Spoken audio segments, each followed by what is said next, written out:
글씨로 현수막을 걸어 놓았는데 그걸 보고 깜짝 놀랐어요. 저는 이때까지 태어나서 처음 봤어요.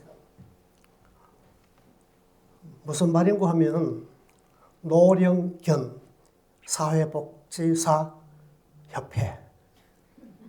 노령견이 뭡니까? 늙은 개. 사회복지사 협회. 이야, 참 세상이 사람보다 짐승을 더 좋아하는 그런 시대로 가고 있구나. 사람도 중요하지만 짐승도 아주 동물도 사람 못지않게 귀하게 여기는구나. 그걸 보면서 참 섭섭한 그런 느낌을 가졌습니다.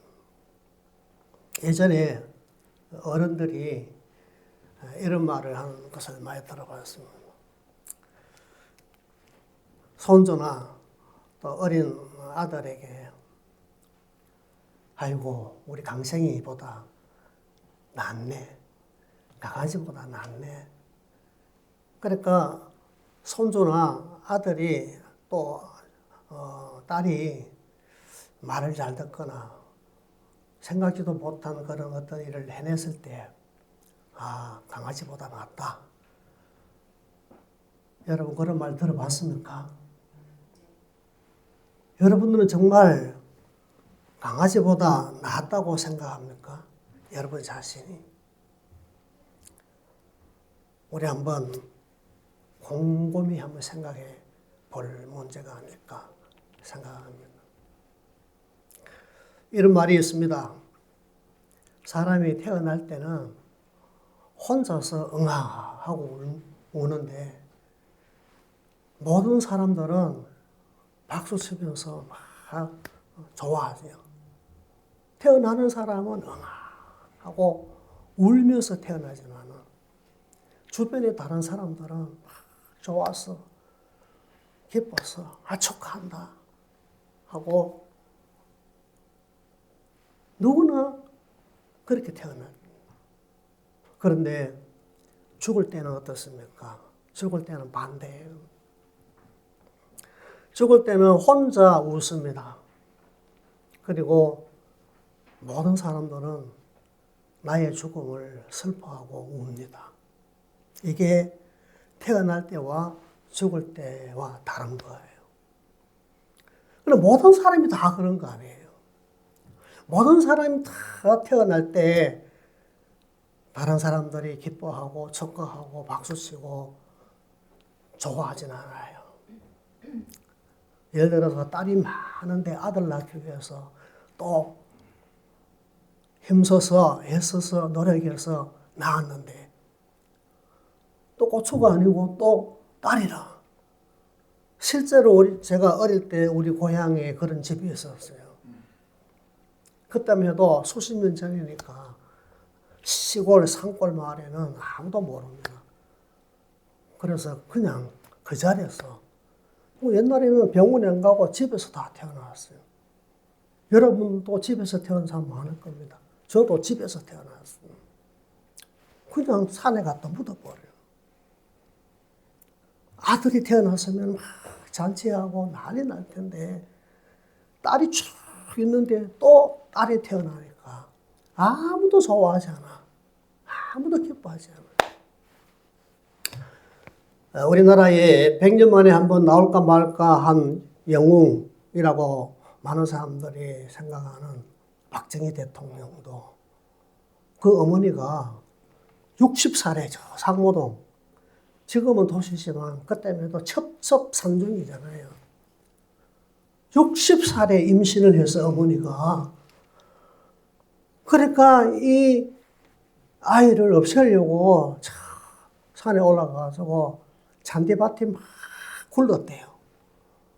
그래도 아이가 안 떨어져. 어떤 사람이 가르쳐 주기를 간장을 많이 마시면은 아이가 없어진다, 떨어진다. 그래 간장을 많이 마셔봐도 안 되더라. 60살에 그 위에 형들도 있는데 누나들도 있는데 또 아들이 태어났습니다. 안 반가웠어요.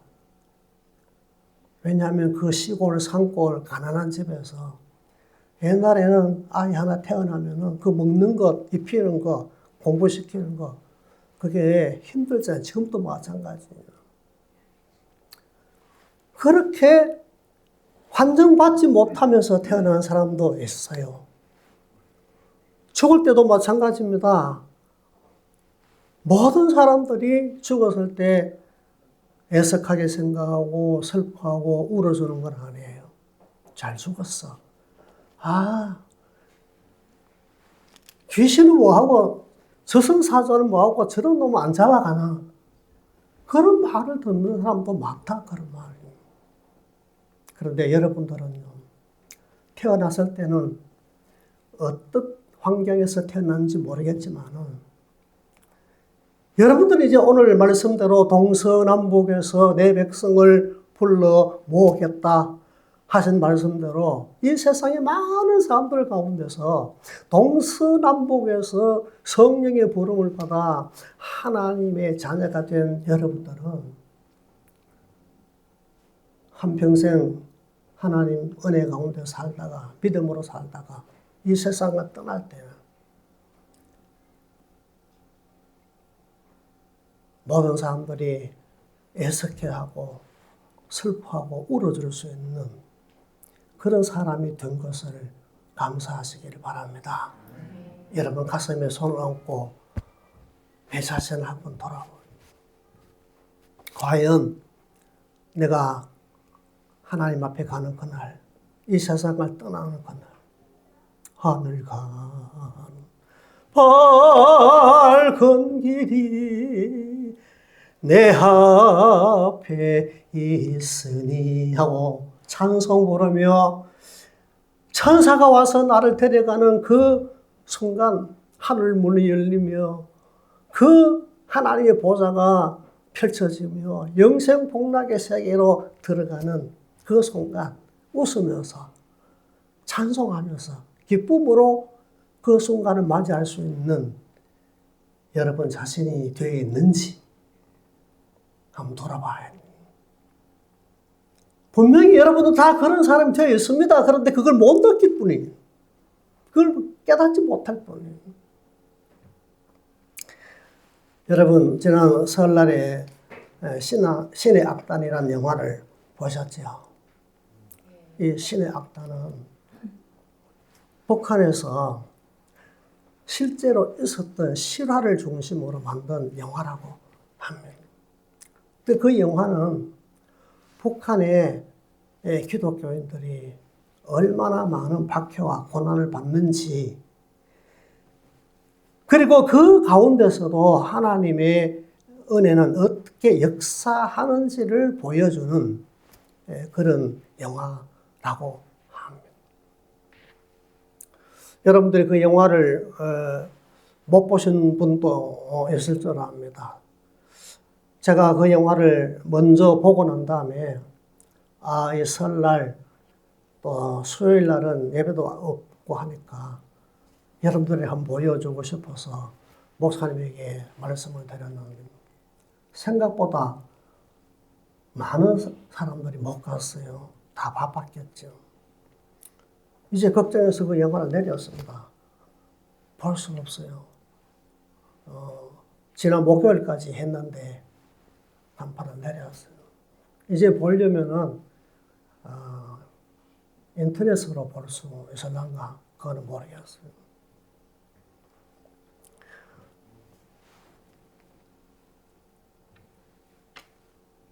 오늘이 3.1절 107주년 되는 날이잖아요. 나라를 일본에게 빼앗긴 지 9년 만에 대한독립 만세를 외쳤던 그게 3.1 운동 만세 사건이잖아요. 역사적으로 보면은 기독교는, 교회는 수많은 박해와 핍박을 받아와. 그 박해와 핍박으로 인하여 우리 믿는 성도들은 많은 환난과 고난과 고초를 겪을 수밖에 없었습니다. 나라를 잃어버린 게 아니라 뺏겨버린 거죠. 우리 선조들이 나라를 되찾기 위해서 피를 흘려 싸웠습니다. 저들은 이 나라를 장악하기 위해서 교회를 얼마나 탄압하고 얼마나 박해했는지 모릅니다. 일제 말기 해방되기 한 6년 전부터는 아예 교회 문을 닫아버렸어요. 주일날 되면은 일본 선사가 와서 검열을 합니다. 검열을 해요. 목사님 설교를 다 미리 다 관공서에 제출해야 돼, 원고를. 저들 마음에 안 들면은 잡아가요. 그 대표적인 사람들이 주기철 목사님, 또 한상동 목사님 같은 분들이에요. 북한에서 기독교는 완전히 사라졌습니다. 얼마나 많은 기독교인들이 피를 흘리고 순교를 당하고 교회가 문을 닫고 그렇게 했습니까? 그리고 많은 사람들이 신앙의 자유를 찾아서 38선을 넘어 생명을 걸고 넘어와서 한국 교회를 성장시키는 데 일조를 할 수밖에 없었던 그런 슬픈 역사가 있는 것이 교회입니다. 한국 교회뿐만 아니라 세계 모든 교회는, 모든 기독교는 어느 시대를 막론하고 다 탄압을 받았고, 다 박해를 받았고, 또 핍박을 받았고, 환난과 고초를 겪으며 고난 가운데 성장해 왔어요. 오늘 본문 말씀도 마찬가지입니다. 이스라엘 민족이 바벨론의 포로로 끌려갔지만은 하나님께서 그들을 다시 동서사방에서 불러 모으겠다는 그런 예언이 되어 있는 게 오늘 말씀이잖아요. 며칠 전에 전화가 왔습니다. 동사무소에서 전화가 왔어요. 남부교회 목사님 되십니까? 제가 왜 그렇습니까? 물었습니다. 그렇습니다. 그렇게 대답하지 않고 왜 그렇습니까? 뭐 때문에 묻습니까? 그러니까 무슨 조사를 해야 되는데요. 무슨 조사하는데요? 그 누가 조사를 시켰냐 하니까 시청에 문화예술과에서 지시가 내려왔다. 그걸 뭘 조사하겠단 말입니까? 목사님 교회에 성도들이 몇 분이나 되는지 그걸 조사를 해야 되겠습니다. 제가 야단쳤어요. 시청에서 문화예술과에서 왜 교회를 조사를 하냐? 왜 교회 성도들이 몇 사람인지 왜 조사하느냐? 나는 그 조사에 응할 수 없으니까 끊어! 예, 알겠습니다. 그런 전화가 왔어요. 목사님 전화 왔어요? 지금 우리나라에서는요, 어떤 일이 벌어지고 있습니다. 교회 법인을 해체시킬 수 있는 민법을 만들고 있습니다. 그리고 교회를 해산시키면, 교회 법인을 해산시켜버리면 그 재산까지도 다 몰수해버리는 그런 법안을 만들고자 하고 있다는 겁니다. 여러분 다 뉴스를 봐서 알겠지만은 이제 우리 앞에는요, 강을 건드는 것처럼 불 가운데로 지나가는 것처럼 박해가, 핍박이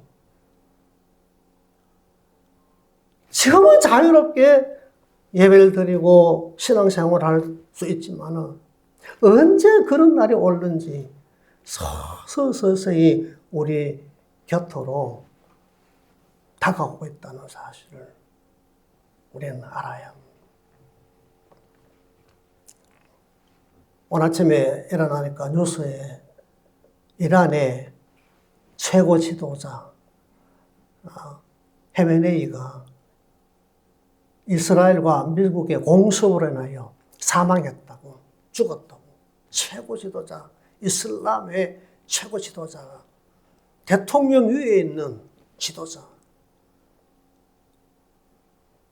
트럼프 대통령이 공식적으로 이번 공습에서 사망했다고 그렇게 발표를 했죠.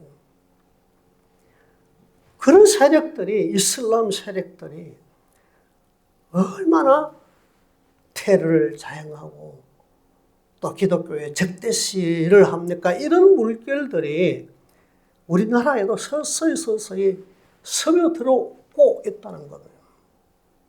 그러나 우리는 알아야 합니다. 뭘 알아야 합니까? 박해를 받고 핍박을 받을수록 우리는 더 존귀하게 된다 하는 사실이에요.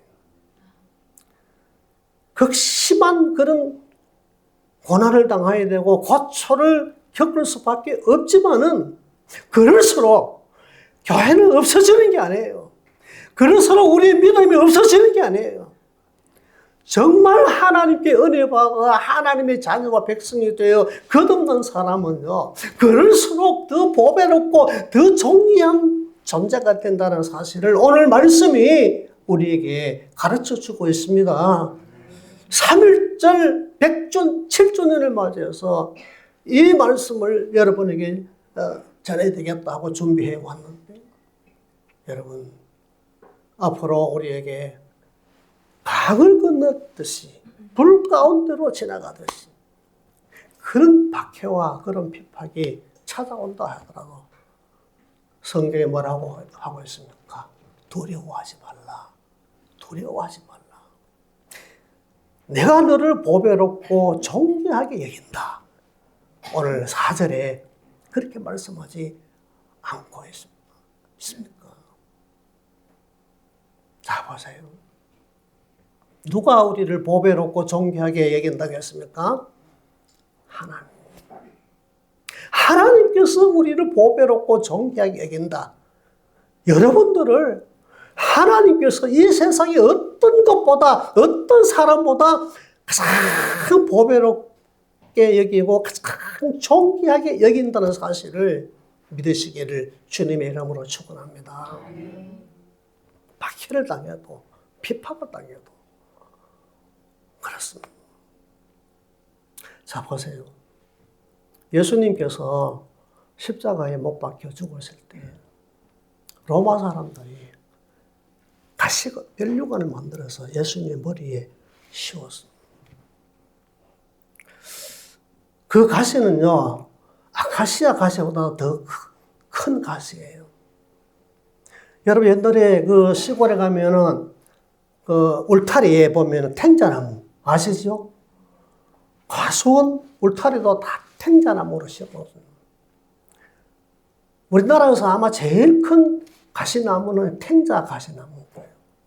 이 긴 거는요, 사람 손가락만한 길이에 가시가 달린. 여러분, 그걸 상상하면 안 돼요. 실제로 저 게세마네 골짜기에 가면은, 감남산에서 쭉 내려가면 게세마네 골짜기가 나오는데, 그거 가면은 예수님의 머리에 가시면류관을 만들었던 그 가시나무가 있는 걸 볼 수가 있어요. 머리에 가시면류관을 씌운 것은 예수님 머리에서 나는 왕이다. 네가 정말 유대인의 왕이냐 할 때 네가 그렇게 말하였느니라. 예수님께서 그걸 인정하셨잖아요. 조롱하기 위해서 가시면류관을 씌운 건데 이것은 저주의 상징이에요. 저주의 상징. 나를 구원하시고 나의 생명 되시고 내게 소망을 주시고 내게 영원한 하늘나라를 주신 그 예수님은요, 우리를 대신하여 저주를 받으신 거예요. 가시면류관을 쓰셨다는 것은 그것을 말하는 거예요. 창세기 3장 18절입니까? 그거 보면은 그렇게 있잖아요. 범죄한 아담에게 하나님께서 이렇게 말했습니다. 너는 에덴 동산에서 쫓겨나서 이제 밭을 일구고 농사를 지어야 내 이마에 땀이 흘려야 입에 먹을 것이 생긴다고 하지 않았습니까? 그렇지만은 땅에서 뭐가 난다 그래서요? 가시덤불이 나고 그리고 엉겅퀴가 나서 농사를 방해한다. 여기 가시가 나옵니다. 성경에 최초로 가시가 나온 거예요. 왜 가시가 땅에서 돋아나옵니까? 범죄한 인간에게 저주의 상징. 예수님께서 머리에 가시가 서신 것은 우리 죄를 대신해 저주받으신. 모세가 광야에서 하나님의 명령을 받아 언약궤를 만들었어요. 그 언약궤는 하나님이 임재하신다는 것을 상징하는 것인데 그 언약궤 안에는 뭐가 들었습니까? 십계명, 그리고 만나를 담은 항아리, 그리고 아론의 제사장 아론의 그 삭이 난 지팡이, 이것을 그 언약궤 안에 넣어놓고 저 지성소에 그것을 두고 1년에 대제사장이 한 번씩 들어가서 하나님 앞에 제사했잖아요. 그 언약궤를 만들 때 무엇으로 만들려고 했는지 아세요? 광야에 가면은 가시나무가 있습니다. 조각목이라고 했는데 성경에는 그 조각목은 가시나무예요. 그것을 가지고 널판지를 만들고 그리고 금으로 입혀가지고 언약궤를 만들어요. 자, 저주를 상징하는 가시나무를 가지고 언약궤를 만들고 금으로 입혔다는 것은 무엇을 말합니까? 예수님께서 우리 죄를 대신하여 저주를 받으셔서 가시면류관을 서셨지만은 그러나 그 예수님은 다시 죽음에서 부활함으로 말미암아 그 저주를 축복으로 바꿔놓았어요. 사망을 생명으로 바꿔놓은 거예요. 우리에게 구원의 기쁨과 하늘의 소망을 주신 거예요. 금으로 입혔다고 했습니다. 그 가시나무를 가지고 만든 그 언약궤를 금으로 입혔다는 걸. 뭘 말합니까?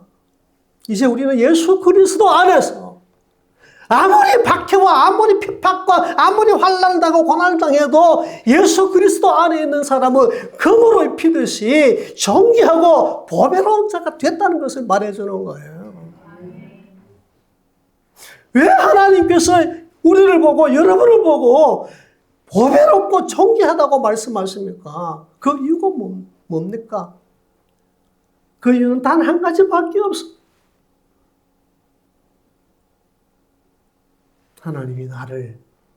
하나님께서 여러분을 사랑하시기 때문입니다. 4절에 보십시오. 내 눈에 보배롭고 너는 존귀하다. 그렇게 말씀하시면서 내가 너를 사랑하여 선정했잖아요. 사랑했기 때문에 너를 창조했다. 너를 다시 만들었다. 내가 너를 지명하여 불렀다. 너는 내 것이다. 하나님께서 사랑하지 아니할 수 없어요. 네가 강을 건널 때도 강물이 너를 침몰하지 못하게 하겠고 불 가운데를 지날 때도 불이 너를 사르지 못하게 하겠다. 왜?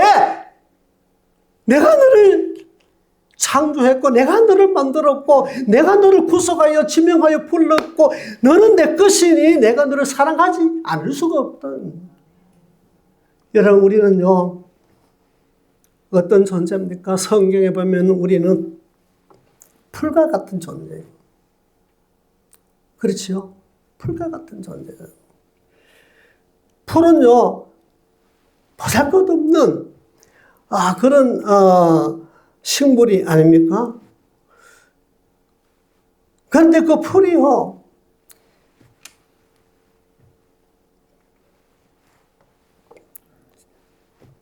가만히 자세히 보면은 그 풀이요 아무것도 아닌 것 같지만요 그것을 보고도 우리는 교훈을 받을 수가 없어요. 나태주라는 시인이 있는데 이 나태주가 풀꽃이라는 시를 썼습니다. 오늘 아침에 우연히 그 시를 접하게 됐는데 나태주가 그 풀꽃이라는 시에 이렇게 시를 쓴 것을 볼 수가 있었습니다. 자세히 보아야 예쁘다. 오래 보아야 사랑스럽다. 너도 그렇다. 이름을 알고 나면 이웃이 되고 색깔을 알고 나면 친구가 되고 모양을 알고 나면 연인이 된다. 아, 이것은 비밀이다. 나태주라는 시인이 이 시를 지었다고 합니다. 이 시가 우리에게 무엇을 생각나게 합니까? 나는 풀꽃 같은 보잘것없는 존재지만 하나님께 사랑을 받으면 하나님의 사랑을 입으면 그 사랑이 나를 감격시키고 그 사랑이 나와 함께할 때 보배롭고 존귀한 가장 보배롭고 가장 존귀한 백성이라는 것을 깨닫게 되는 겁니다. 저는 지금도 하나님이 나를 사랑한다는 걸 생각하면 눈시울이 이슬이 맺힙니다. 오늘도 앉아서 찬송을 할 때 하나님이 나를 사랑한다는 걸 생각할 때 가슴이 묵묵해지고 눈에 이슬이 맺히지 않을 수가 없어요. 왜? 풀꽃 같은 존재잖아. 보잘것없는 존재잖아. 내가 뭐라고? 내가 무슨 일을 했다고? 내가 무슨 자격이 있고 무슨 선한 것이 있고 무슨 의미가 있다고 하나님이 나를 사랑하셨나? 지금도 나를 사랑하시고 영원히 사랑하시고 버리지 아니하고 물이 너를 침몰하지 못하게 하고 불이 너를 사르지 못하게 한다. 그런 시험과 그런 환난과 그런 박해와 그런 핍박에서도 내가 너를 사랑하는데 누가 너를 감히 건드리겠느냐. 두려워하지 말아라. 할렐루야. 두려워하지 말아라. 여러분 그 신의 악단이라는 영화를 보면은 그 박시우라는 사람이 주인공인데 인민군 장교로 그 악단들을 감시하는 감독자로 자기 부하 한 사람과 파견되던. 그런데 그 악단에는요 여러 가지 악기를 연주하는 연주자가 있는데 보컬이 없어. 노래를 부를 사람이 없다는 거예요. 그래 할 수 없이 그 장교, 군인 두 사람에게 부탁을 해요. 보컬을 안 할 수 없으니까 노래를 안 부를 수 없으니까 노래를 부르는데 찬송을 부르죠. 그런 장면이 나오잖아요. 고통의 멍에 벗으려고 예수께로 나아갑니다. 교만한 마음을 내버리고 주께로 옵니다. 자유와 기쁨 얻으려고 예수께로 나옵니다. 처음에는 아주 어색하게 그렇게 시작을 했는데 나중에는 두 눈에 눈물이 슉.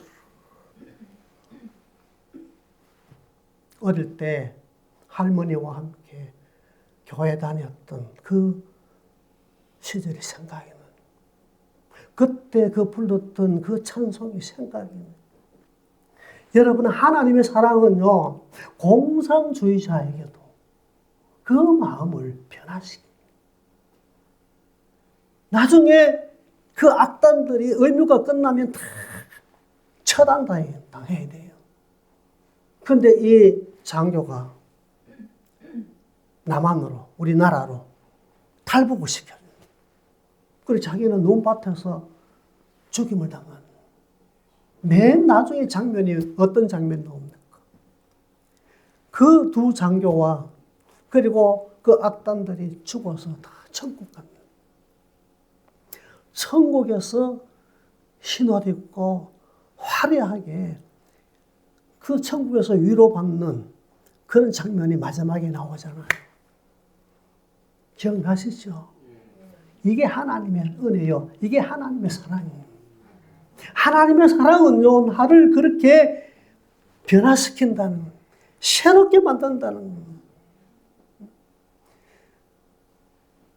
그렇다면 여러분들은 가장 보배롭고 가장 존귀한 자가 아닙니까?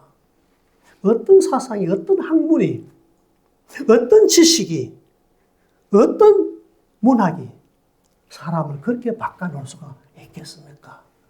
오직 하나님의 은혜, 오직 하나님의 사랑밖에 없는 줄 믿으시길 바랍니다. 그러므로 이제 우리는 아무리 시험을 당하고, 아무리 비판을 당하고, 아무리 박해를 당하고, 아무리 세상에서 보잘것없는 그런 존재라 할지라도 이 하나님의 사랑을 받았고 하나님의 사랑을 입어 하나님의 자녀가 되어서 세상은 우리를 무시하고 조롱하고 우리를 싫어해도 나는 가장 보배롭고 존귀한 사람이 되었으니 이제 우리가 하는 일도 보배롭고 존귀한 일이 되어야 합니다. 예? 우리가 왜 성도로서 살면서 하지 못할 일을 하는지 있을 수가 없잖아요. 가장 보배롭고 가장 존귀한 사람이 되었으니 여러분들이 이제 존귀한 일에, 중요한 일에, 소중한 일에 여러분 자신을 바치십시오. 그런 일에 조금 더 주저하지 말고 싫어하지 말고 기쁨으로 존귀한 일을 하면서 살아가시기를 주님의 이름으로 축원합니다. 소중한 일을 하셔야 합니다.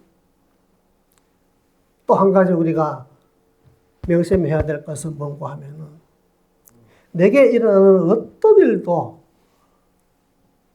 우연히 일어났던 계획적으로 일어났던 생각지도 못한 그런 일이 내게 벌어진다 하더라도 좋은 일도 있고 나쁜 일도 있고 기쁜 일도 있고 슬픈 일도 있고 은혜로운 일도 있고 그렇지 못한 일도 내게 일어난다 할지라도 내게 일어난 모든 일들은 다 소중한 일인 줄로 믿으시길 바랍니다.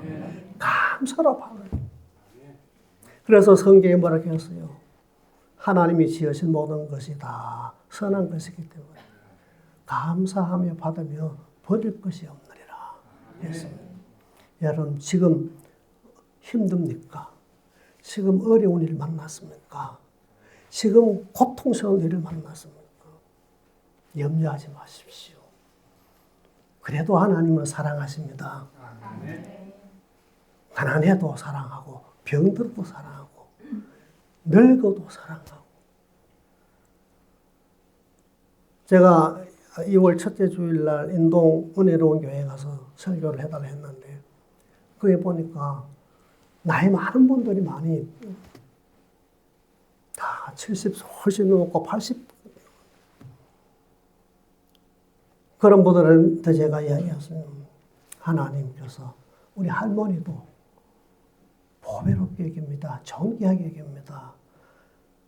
왜 지금까지 살게 두셨는지 생각하고 감사하고 교회를 위해서 기도하고 제가 저 바닷가 구룡포에 있는 교회에 첫 부임해서 첫 새벽 기도회를 나갔는데 할머니들이 한 30명 쫙 앉아요.